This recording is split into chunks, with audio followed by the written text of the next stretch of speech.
दोस्तों देखिए गौरैया के संघर्ष की कहानी पार्ट 2 खुट्टे में मोर दाना। पिछली कहानी के अंत में आपने देखा था कि सारा दिन बहुत मेहनत करने के बाद भी गौरैया को जब सफलता नहीं मिली तो उदास निराश हताश होकर वो एक पेड़ के पास बैठी थी। वहां पर उसी समय चींटी आई और उसने उदास गौरैया को देखकर कहा, गौरैया बहन तुम इतनी उदास क्यों हो?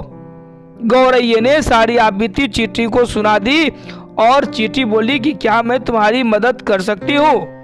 गौरैया को हंसी आ गया कि जब बड़े बड़े राजे महाराजे जीव जंतु हमारी मदद नहीं कर सके तो ये छोटी सी चींटी हमारी क्या मदद करेगी। चींटी ने कहा, बहन किसी के ताकत को कमजोर समझने की भूल ना करो। फिर मेरे साथ तो मेरी चींटियों की पूरी फौज खड़ी है। ऐसा कहकर चींटी हाथी की ओर चल पड़ी। हाथी गहरी नींद में सो रहा था और चींटी धीरे से उसके कान में घुस गई।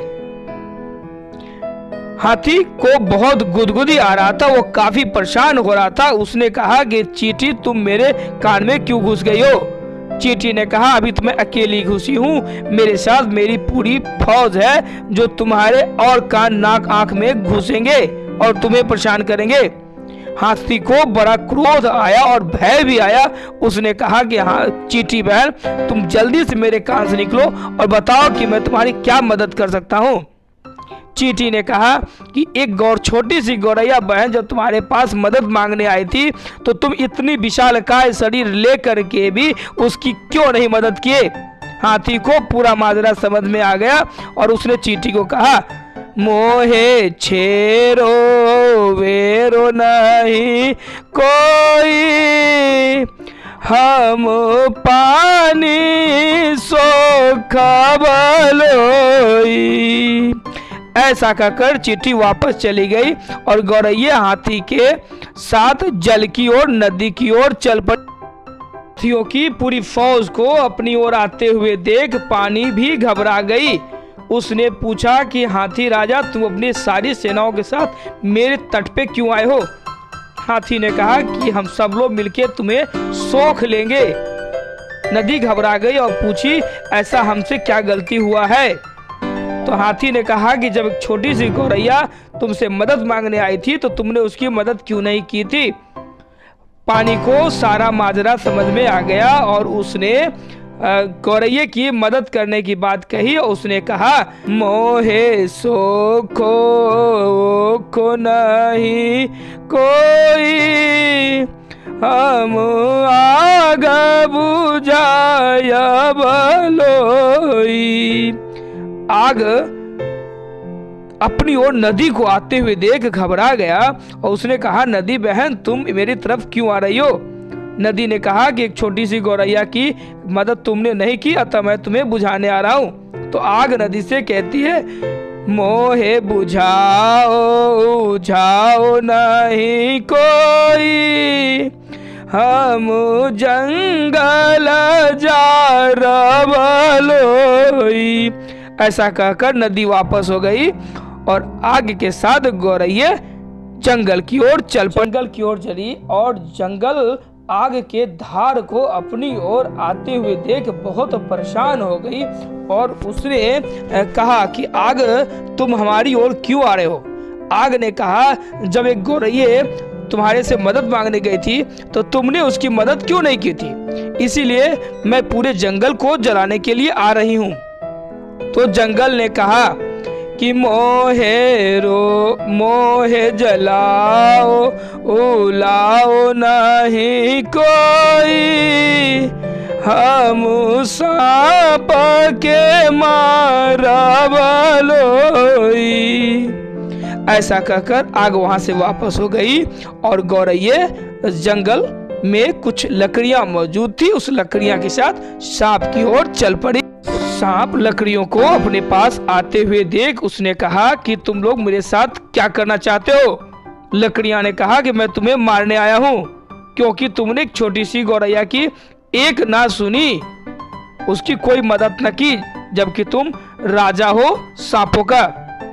तो सांप को पूरा मामला समझ में आ गया और उसने लकड़ियों से कहा कि मोहे मारो पीटो नहीं कोई, हम रानी डसबलोई। ऐसा कहकर लकड़ी वापस जंगल की तरफ चल गया और गौरैया सांप के साथ महल की ओर, उस कक्ष की ओर गई जहां रानी सोई हुई थी। सांप के फुफकारने मात्र से रानी की आंखें खुल गई। रानी बहुत डर गई। उसने हाथ जोड़ करके कहा कि सर्प महाराज, आप मुझे माफ कर दीजिए, आप मुझे क्यों डस रहे हो, मैंने क्या गलती की है। तो सांप ने उसे कहा कि तुम इतने बड़े महल की रानी हो, इतने बड़े देश की महारानी हो, और एक छोटी सी गौरैया की तुमने कोई मदद नहीं की, इसीलिए मैं तुम्हें डसने आई हूँ।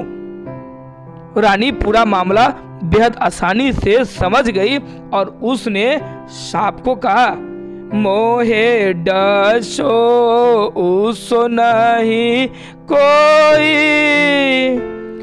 हम राजा चोरबलोई। ऐसा कहकर सांप वहां से वापस हो गया और गौरैया रानी के साथ महल के उस कक्ष में पहुंच गई जहां महाराज यानी कि राजा सोए हुए थे। रानी को अचानक महल में आते हुए देख राजा ने पूछा, महारानी इतने परेशान आप क्यों हो। महारानी ने कहा कि मैं आपको छोड़ने आई हूँ, मैं महल को छोड़ दूंगी, देश को छोड़ दूंगी और कहीं और चली जाऊंगी। राजा अचानक ऐसा सुन घबरा गए। उन्होंने महारानी से कहा कि आप ऐसा क्यों कह रही हैं। तो महारानी ने कहा कि एक छोटी सी निसहाय असहाय गौरैया आपसे मदद मांगने आई, तो आपने उनकी मदद क्यों नहीं की। आप ऐसा अन्याय कैसे कर सकते हैं, मैं आपके साथ नहीं रह सकती हूँ। महाराज को पूरा मामला समझ में आ गया और उसने रानी से विनती करके कहा कि मोहे तोता जो छोरो नहीं कोई, हम बरही डांडबलोई।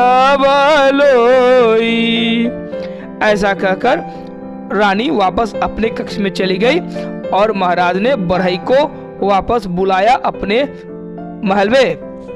राजा ने बढ़ई को कहा कि तुमने इसका काम नहीं किया, इसीलिए मैं तुम्हें दंड दूंगा। बढ़ई को पूरा मामला समझ में आ गया। उन्होंने राजा से कहा कि मोहे दंडो वंडो नहीं कोई, हम खूटा चीरबलोई। राजा ने बढ़ई को माफ करते हुए तुरंत खूटा चीरने का आदेश दिया और राजा अपने महल की ओर चले गए। बढ़ई के साथ गौरैया खुट्टा के पास गई।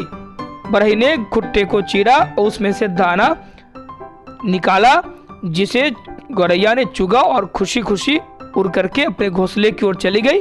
वहां इंतजार कर रही बच्चे को उसने बहुत प्यार दुलार किया और उसके चोंच में प्यार से दाने डाले और उसके बाद पूरे दिन की आप बीती उसे कह सुनाई। दोनों ने मिलकर चींटी को बहुत धन्यवाद किया। दोस्तों, आपको ये कहानी कैसा लगा आप हमें कमेंट बॉक्स में लिख के जरूर बताएं। साथ ही आप क्या और सुनना चाहते हैं